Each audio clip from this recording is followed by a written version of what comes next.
नमस्कार, बहुत स्वागत है आपका। आप देख रहे हैं किस्मत कनेक्शन और मैं हूं आपके साथ शैलेंद्र पांडे। हमारे पूर्वजों की बड़ी भारी कृपा से, उनके बड़े भारी आशीर्वाद से हम जीवन में आगे बढ़ते हैं। हमारे पूर्वज ना होते, हमारे पितर ना होते तो हम भी ना होते। उनकी कृपा से, उनके आशीर्वाद से हम जीवन में आगे बढ़ रहे हैं। इसलिए हम कोशिश करते हैं उनको याद करने की, उनका आभार व्यक्त करने की और उनकी कृपा प्राप्त करने की। आज किस्मत कनेक्शन में बात करेंगे उनके आभार व्यक्त करने के समय की, यानी कि पितृपक्ष की। पितृपक्ष क्या होता है, इसकी मान्यताएं क्या हैं, इसका सच क्या है, इससे जुड़ी हुई तमाम अहम बातें क्या हैं, ये आपको बताएंगे। तो चलिए कार्यक्रम की शुरुआत करते हैं। सबसे पहले जानते हैं गुड लक।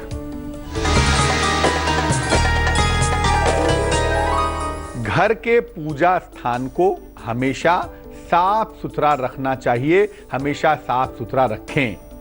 इससे आपके घर में सकारात्मक ऊर्जा, पॉजिटिव एनर्जी बनी रहेगी। इसलिए कोशिश करें कि घर के पूजा स्थान को हमेशा साफ सुथरा बनाए रखें, वहां पर गंदगी एकत्र ना करें।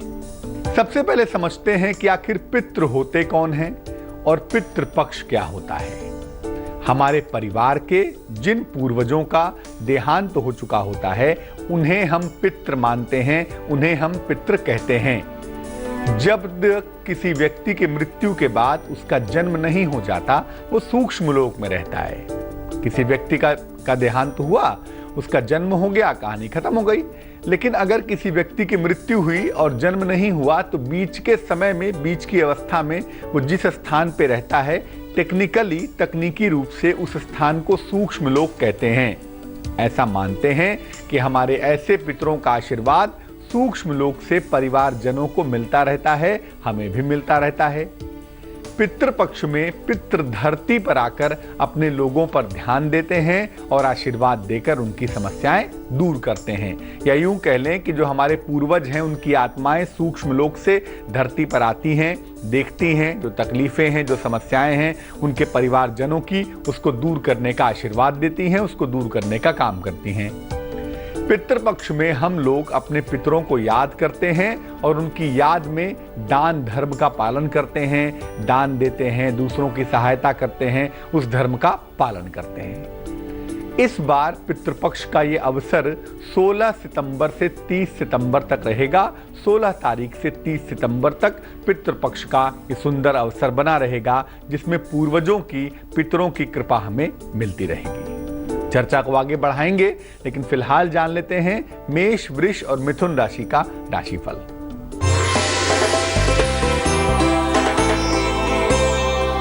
मेष राशि, खूब व्यस्तता आपकी दिखाई दे रही है।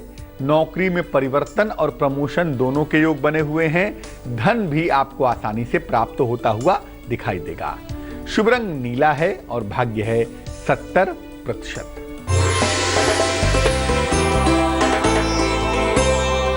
वृष राशि, नौकरी में, व्यवसाय में बड़ा अवसर मिलता हुआ दिखाई दे रहा है। पारिवारिक चिंताएं दूर होती हुई दिख रही हैं। पुराना रुका हुआ, फंसा हुआ धन भी आपको प्राप्त हो रहा है। शुभ रंग आसमानी है और भाग्य है 75%।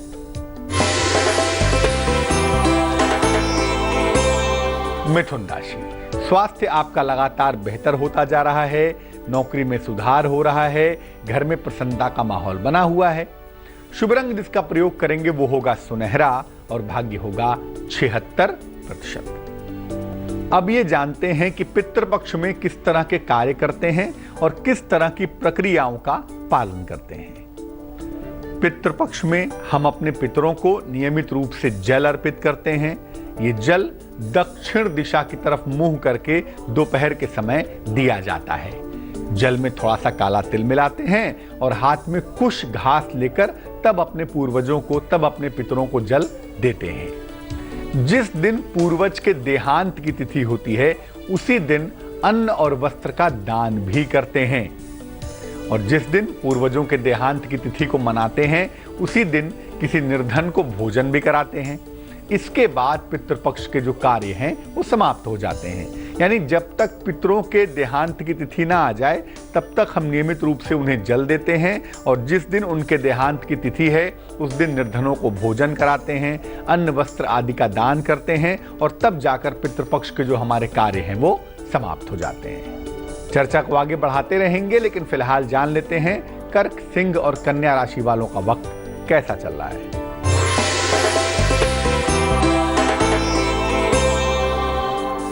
कर्क राशि, तनाव रह सकता है आपको, किसी बुजुर्ग व्यक्ति का हालांकि सहयोग भी मिल रहा है, और देर शाम तक आपकी समस्याएं हल भी हो रही हैं। शुभ रंग लाल है और भाग्य है 60%।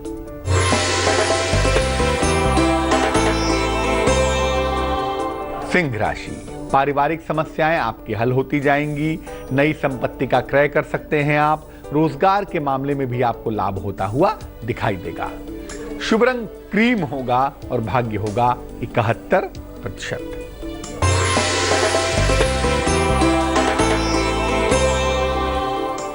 कन्या राशि, प्रेम संबंधों में सावधानी रखनी है, करियर में लाभ के योग बने हुए हैं, कहीं घूमने जाएंगे ये संभावना भी दिखाई दे रही है। शुभ रंग धानी है और भाग्य है 77%।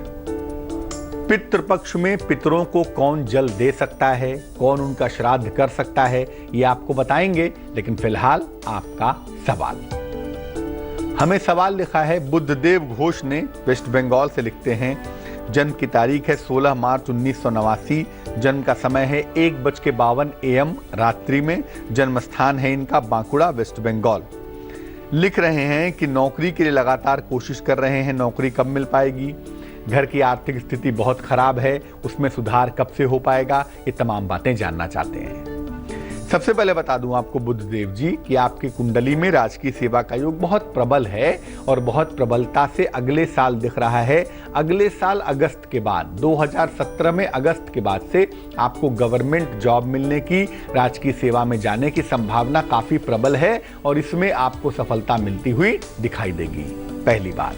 दूसरी बात यह है कि इस कुंडली में जो सबसे महत्वपूर्ण चीज है वो ये है कि आप लोगों की जो आर्थिक स्थिति है इसमें भी सुधार जनवरी 2017 के महीने से होता हुआ दिख रहा है। शनि चूंकि बहुत महत्वपूर्ण है, यहाँ पर शनि जीवन में संघर्ष बढ़ा रहा है, इसलिए मुश्किलें बढ़ती हुई दिखाई देती हैं। अगर हम शनि को बैलेंस करें, शनि को संतुलित करें, तो ये मुश्किल हल हो जाएगी। उसका तरीका ये है कि रोज सुबह और रोज शाम ओम शं शनैश्चराय नमः, ओम शं शनैश्चराय नमः, इस मंत्र का 108 बार सुबह शाम जप किया जाए, इससे लाभ होगा। और एक लोहे का छल्ला आप बनवा लें, लेफ्ट हैंड की मिडिल फिंगर में, बाएं हाथ की बीच वाली उंगली में, शनिवार की शाम को धारण करें, आपको लाभ अवश्य होगा। अब ये जानते हैं कि पितरों के लिए कौन जल अर्पित कर सकता है, या पितरों के लिए कौन श्राद्ध कर सकता है। क्या सिस्टम है? घर का जो वरिष्ठ पुरुष सदस्य है वो रोज पितरों के लिए जल दे सकता है, नित्य तर्पण कर सकता है। उसके अभाव में, अगर वो घर में नहीं है, तो घर का कोई भी पुरुष सदस्य जल अर्पित कर सकता है। पौत्र को और नाती को भी, यानी बेटे के बेटे को या बेटी के बेटे को भी तर्पण और श्राद्ध का पूर्ण अधिकार होता है। वर्तमान में, आज के समय में, स्त्रियों को भी तर्पण और श्राद्ध का पूर्ण अधिकार है, पूरा अधिकार उनको दिया गया है। सिर्फ इतना ध्यान रखना चाहिए कि जो भी कोई जल दे रहा है, जो भी कोई तर्पण कर रहा है, वो पितृपक्ष की सावधानियों का पालन करे, क्योंकि सावधानियों का पालन करना बेहद आवश्यक है। अब सावधानियां कौन सी हैं, वो क्या महत्वपूर्ण है, वो आपको बताएंगे, लेकिन फिलहाल जान लेते हैं तुला, वृश्चिक और धनु राशि का राशिफल।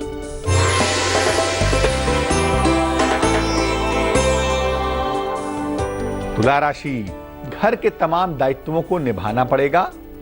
अगर काम रुके हुए हैं तो काम पूरे होंगे। रिश्ते थोड़ी मुश्किल दे सकते हैं, उसका ध्यान रखना होगा। शुभ रंग सफेद और भाग्य होगा 65%।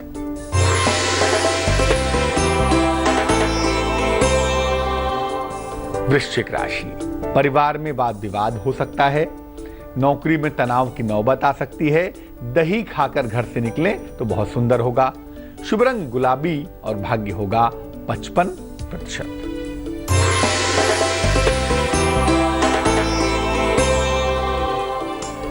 धनु राशि, करियर में परिवर्तन के योग बने हुए हैं, नौकरी में तरक्की होगी, जीवन के तमाम रिश्ते जो हैं वो बेहतर होंगे। शुभ रंग हरा होगा और भाग्य होगा 74%। अब सबसे महत्वपूर्ण सवाल, पितृपक्ष में किन किन सावधानियों का पालन करना बेहद आवश्यक है, बेहद महत्वपूर्ण है। देखिए, पितृपक्ष में दोनों समय स्नान करके पितरों को याद करना चाहिए। जो कुतप वेला का समय है, जिसको मध्य दोपहर का समय आप कहेंगे, इसी समय में पितरों को तर्पण दीजिए, उनको जल दीजिए। मध्य दोपहर के समय का विशेष महत्व होता है अपने पूर्वजों को जल देने के लिए, उनके लिए तर्पण करने के लिए। तर्पण में कुश और काले तिल का विशेष महत्व है, इसके साथ ही तर्पण करना चाहिए। इसके साथ तर्पण करना अद्भुत परिणाम देता है। जो कोई भी पितृपक्ष का पालन करता है उसे इस अवधि में केवल एक वेला, एक समय सात्विक भोजन ग्रहण करना चाहिए, वही अच्छा रहेगा। पितृपक्ष में सात्विक आहार ग्रहण करिए, प्याज, लहसुन, मांस, मदिरा आदि का सेवन ना करें तो बढ़िया है। और जहां तक संभव है, चूंकि आश्विन मास है तो आश्विन मास में दूध का प्रयोग कम करना चाहिए। आप पितृपक्ष मनाते हो या ना मनाते हो, लेकिन आश्विन में दूध का प्रयोग कम करना चाहिए। तो जहां तक संभव हो दूध का प्रयोग कम से कम करें। पितरों को अगर फूल अर्पित करने हैं जल में डाल के, तो हल्की सुगंध वाले या सफेद पुष्प अर्पित करने चाहिए, तेज सुगंध वाले फूल अर्पित नहीं करने चाहिए। दक्षिण दिशा की तरफ, साउथ की तरफ चेहरा करके ही पितरों को तर्पण और पिंडदान करना चाहिए, वही बेहतर होगा। पितृपक्ष में नित्य अगर भगवत गीता का पाठ किया जाए तो इससे पूर्वजों को शांति मिलती है, उनकी आत्मा को तृप्ति प्राप्त होती है। लेकिन कर्ज लेके या दबाव में कभी भी श्राद्ध कर्म मत करिएगा।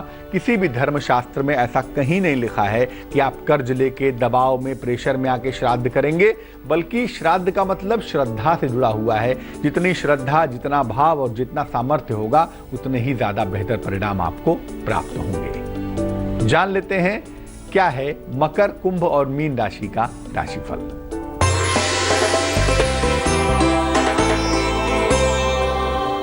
मकर राशि, दिन भर दौड़ भाग करनी पड़ेगी, नौकरी में पद परिवर्तन होगा, अचानक धन की प्राप्ति के संकेत दिखाई दे रहे हैं। शुभ रंग सिल्वर है और भाग्य है 80%।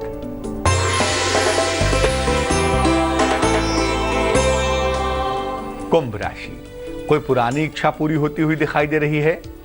स्वास्थ्य आपका बेहतर रहेगा, चोट चपेट से हालांकि बचाव करना चाहिए। शुभ रंग नारंगी और भाग्य है 85%।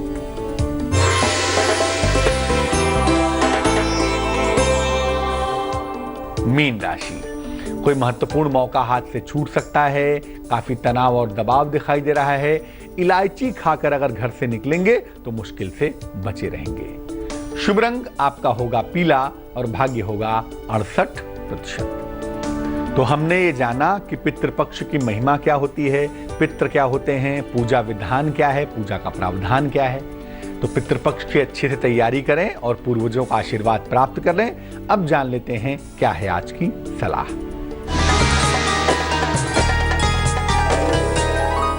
नित्य प्रातः अपने पूर्वजों और पितरों के नाम से जल अर्पित करना चाहिए, रोज करना चाहिए, डेली।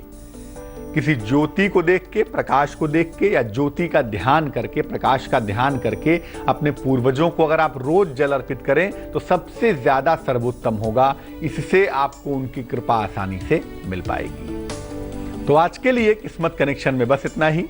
कल फिर हाजिर होंगे किसी नए विषय के साथ, आपकी समस्याओं के समाधान के साथ। तब तक के लिए मुझे दीजिए इजाजत। आगे देखिए रिश्तों की कहानी संजय सिन्हा के साथ। नमस्कार।